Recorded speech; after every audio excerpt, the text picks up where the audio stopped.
but so real. Yeah, give me change that you can feel. Yeah, a dream we can't believe. Yeah, welcome to Knowville. Yeah.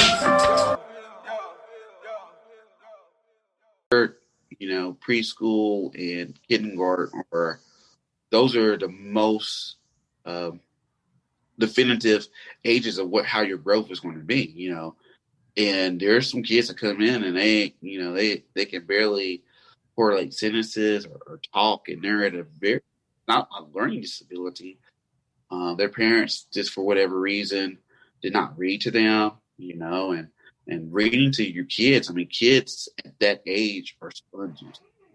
So, that you do reading and showing them things and telling them what not to do, what to do, they soak that up.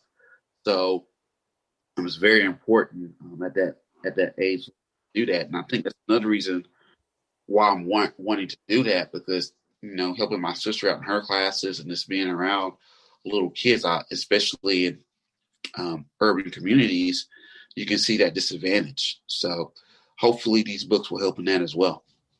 Now, do you think you're going to just continue in the same like pre-K type lane as far as writing books? I mean, you think at some point and is it always going to be, you think, educational, or do you think you might veer into like a little bit older demographic, maybe sort of just like a narrative for narrative's sake, or it can still have an educational, overtone, giving lessons, but something that's not necessarily so instructional? Yeah, definitely. I have a lot of ideas in my head for a lot of things. It's just the problem's time. But I definitely have some sci-fi. I'm a nerd, this. So I love my sci-fi, but I definitely have some ideas, some aspects of some writing that I definitely want to do. As far as that goes, I would like to do a instructional, since I've been in customer service so long, an instructional thing around customer service. And you've been in customer service for a long time. You've gone through these customer service classes in call centers, but I think I could do it from a different perspective. So definitely want to do that as well. So there's a lot of things growing in my mind. I had the luxury of going 2 years ago back to Syracuse. I had a really good dynamic professor who does consulting, Dr. Gary Gimmel, and that's kind of got me geared towards that as well. So be looking out for some things in the future. I got a lot of things in my head brewing. It's just about finding that time. Hey, definitely. And that's always something that, is going to be always going to be something that, everybody is trying to find more of, is just time to do these things. And sometimes you just got to, buckle down and sit down and say, no to the grindstone. I'm going to get this knocked out. So as far as, excuse me, as far as you're doing the writing, you have ideas of possibly like doing more. Do you see yourself leaving like the business world or the 9-to-5 to pursue like a solely educational, creative avenue at some point? Like, do you see yourself there, or is this always, you think, something that's going to be sort of just something you do when you can find the time to get to it? Well, that's the thing. It's you never want to neglect your dreams, but when you approach adulthood, there's also the other faction of bills and mortgage and all that kind of stuff that comes with it. So it's a fine balance. I would love to be able to sit back, because the sci-fi thing is really, I tell you what, like I just had a crazy dream. Oh man, it was a crazy dream, but it was like, I said, man, this would be like some Game of Thrones, Black Panther type of dynamic that it's got in my head that is just like really, really like, I even told my girlfriend about it. I was like, I woke up, told her, she was like, wow, she said, you've got a vivid imagination. I was like, yes, I do. So, I don't ever know, if I can ever give up the business world, right now. The goal is to hopefully have some of these books, be lucrative enough where I can sit back and do that. So, I got my notification. I'm getting my first little royalty deposit in from my children's books. So that'll be good. So it's getting there. Congratulations. Thank you. So it's getting there. So hopefully, yeah, I would like to do that. I think that you should always pursue your dreams. It doesn't,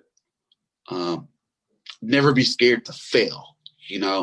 I went in here with the notion of doing these children's books, not to make a lot of money. That would be great, but it was something that was always in the back of my head. I didn't want to be 85 and say I never did it. I always wanted to do acting, and I did that. So, I wanted to teach. I did that. I wanted to go back to school. I did that. So I've been blessed. Anything I've dreamed about, I've always been able to do. So I definitely, this book thing is definitely going to grow. The sci-fi thing is something that I really want to pursue. I don't know if I want to do it in like a novel type or like a screenplay type. I don't know. And maybe offline, maybe we have something we can talk about. Maybe because I know you're sci-fi too, so maybe we can have, yeah. I was gonna say most definitely all day, man. Now something else that first of all, let me ask you this, since you were talking about everything you dreamed of. So I guess the sci-fi thing, would that be the newest dream that has been unfulfilled, or is there some other goal that you have out there that you're like, okay, now that I've done this, I've checked this off, I got this one last one that I got to conquer, or do you just find new stuff every day? Yeah, no, it's like, I guess it's the Sagittarius in me. I'm never really satisfied. Always looking for something else. So, yeah, like this sci-fi thing is just like a few weeks. This is a few weeks in the making. So that's kind of kicked in. So I would love for this idea to kind of come into fruition at some standpoint.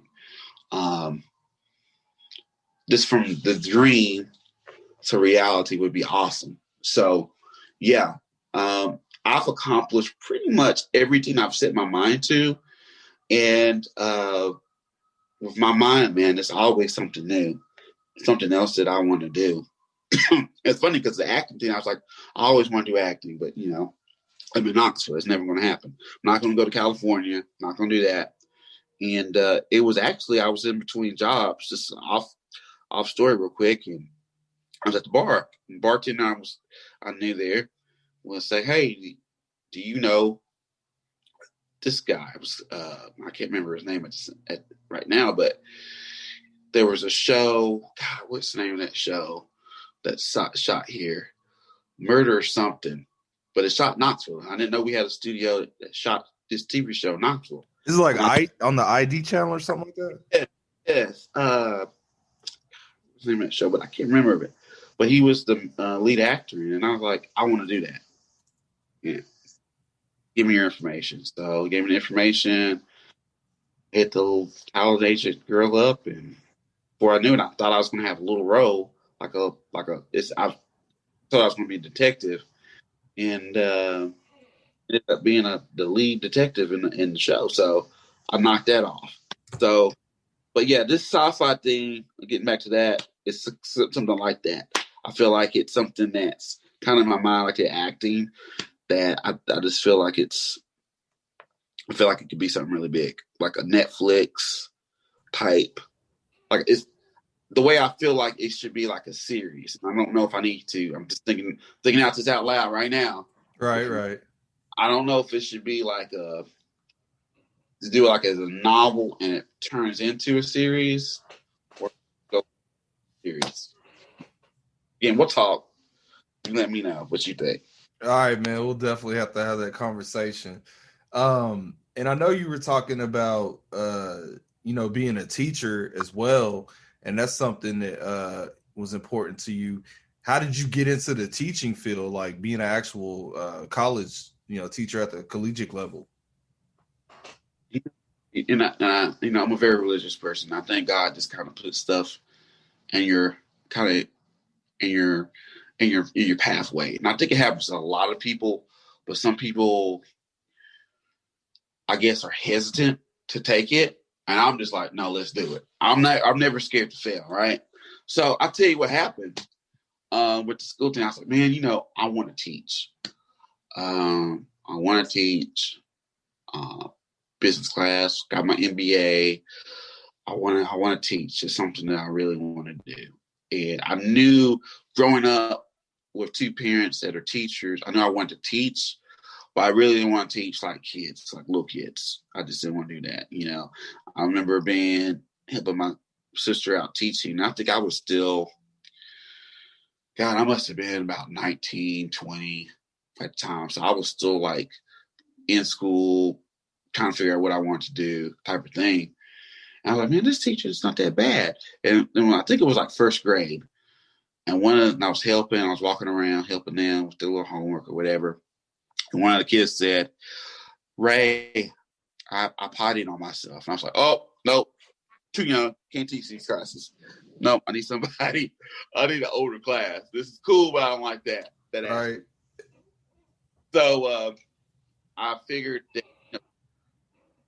young adults who are trying to get in the business world, teaching about business would be great. It was on Facebook, man, and the Facebook job app popped up.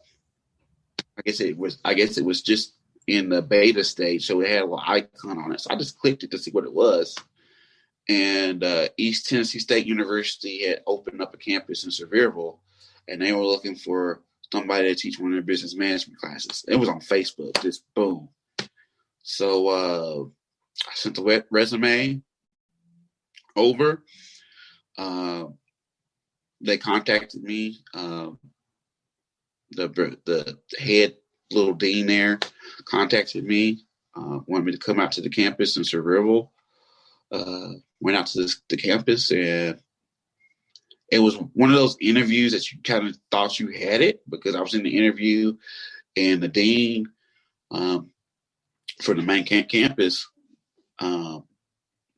was there, and he was like, yeah, Raynauld, you'll do a great job here. I think you'll really help motivate the students and your experience and everything else. I was like, dang, this sounds like I've got it.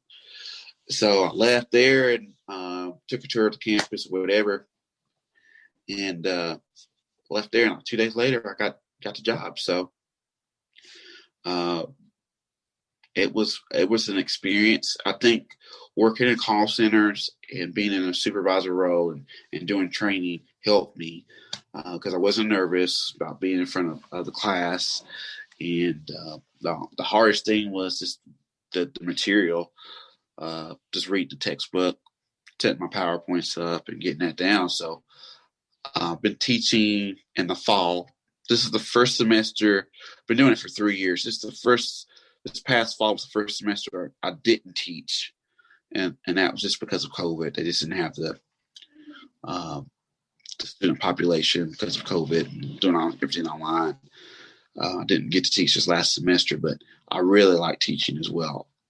So one of the things, I guess, going back to one of the things I would like to do if I got out of like the business aspect would be to teach full time. So. Okay, so would you say out of all the dreams that you've achieved, teaching would be the most rewarding or fulfilling at this point? Yes, I really do. I like to give back. Teaching the foster kids who are about to be on their own, giving back to them, or teaching kids who were like me, 20, 19, 20, 21, going back to school, working a full-time job. This class I teach is at night. So it was a night class. So these guys, these women, young women and young men are getting out off of work, their 9 to 5. Some are waitresses, whatever, waiters coming, driving out to Sevierville to make something better of themselves. So feels good giving them. I make sure all my students set up a LinkedIn account. So it's been kind of cool watching them graduate and seeing them getting new updates in LinkedIn of them getting their jobs and becoming successful. So that's always great. Definitely. Excuse me. So I was going to ask you, one of the things that I find very interesting that you see popping up a lot now is sort of like a buy black trend, support black owned businesses and things of that nature. Is that something that you take specific pride in? Is that you're excelling in certain areas where people don't necessarily see black faces? And like, is it weird? I know you can pretty much get along with anybody, but just like, do you just sort of think about that ever? Just like, man, like I'm doing all these things, I'm achieving at this level, but like generally you don't see people like me in these realms. Definitely. And it's one of those things is knocking down misconceptions, right? And we have racism in America, and that's big, is prevalent. And I think these past 4 years, that's kind of come out a little bit more. And we've kind of realized it's more prevalent than we thought it was. But I think sometimes it's not as much as it's racism in some aspects, as much as it is stereotypes, right? So a lot, especially in the South and in rural areas, they don't see a lot of people that look like us, right? Unless it's on TV. And most of the time that's either in sports or we're the bad guy, the crook, the drug dealer, something on TV. So they don't have enough roles of us being in a positive light, and they don't see that. So when they see somebody like me, they get taken back. And I think it's trying to knock down those misconceptions, letting them know, hey, there's black bankers, there's black doctors, there's black professors, scientists. There's a lot of black professionals out there. And just trying to knock those doors down, trying to be as positive as I can be as a role model. I've done mentoring with Pellissippi State on the Magnolia campus for African Americans that are first time college students and their family. And it's just, trying to make sure that we are out there knocking down those barriers, those misconceptions, and letting people know that we can do more than just dribble a ball, shoot a hoop, or being that we're positive role models out there and trying to be that to somebody else. Most definitely. And you know what? I've actually had to work up in Sevierville. I can sort of only imagine the crazy things that you heard people say when they thought they were paying you a compliment, if my experience is correct. Um, but yeah, man. It's definitely something, you know, it looks like the service is important to you. And that's very, very commendable, man. Go ahead and just once again let everybody know, you know, the names of the books they need to look out for on the Kindle, and all that information. So, you know, if there's somebody out there that has a child, they want to, you know, get a book, you know, what are they looking for? What are they searching for? Yeah, sure. They go to Amazon.com. They can actually type my name in, Raynauld Cherry, and it will pull up my offer page where my books are.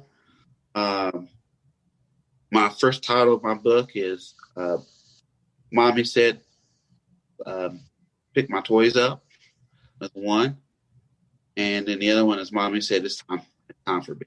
So, easiest way is probably just to search my name, because, of course, there's thousands of books. So the keyword will probably pop 1,000 of them up.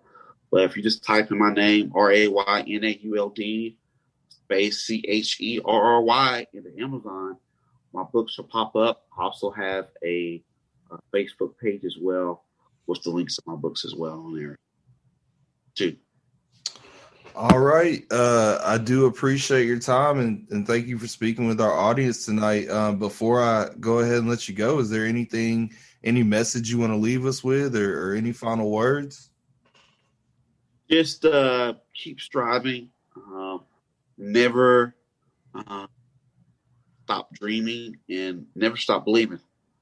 All right. All right. Well, hey, I do appreciate you coming and speaking with us.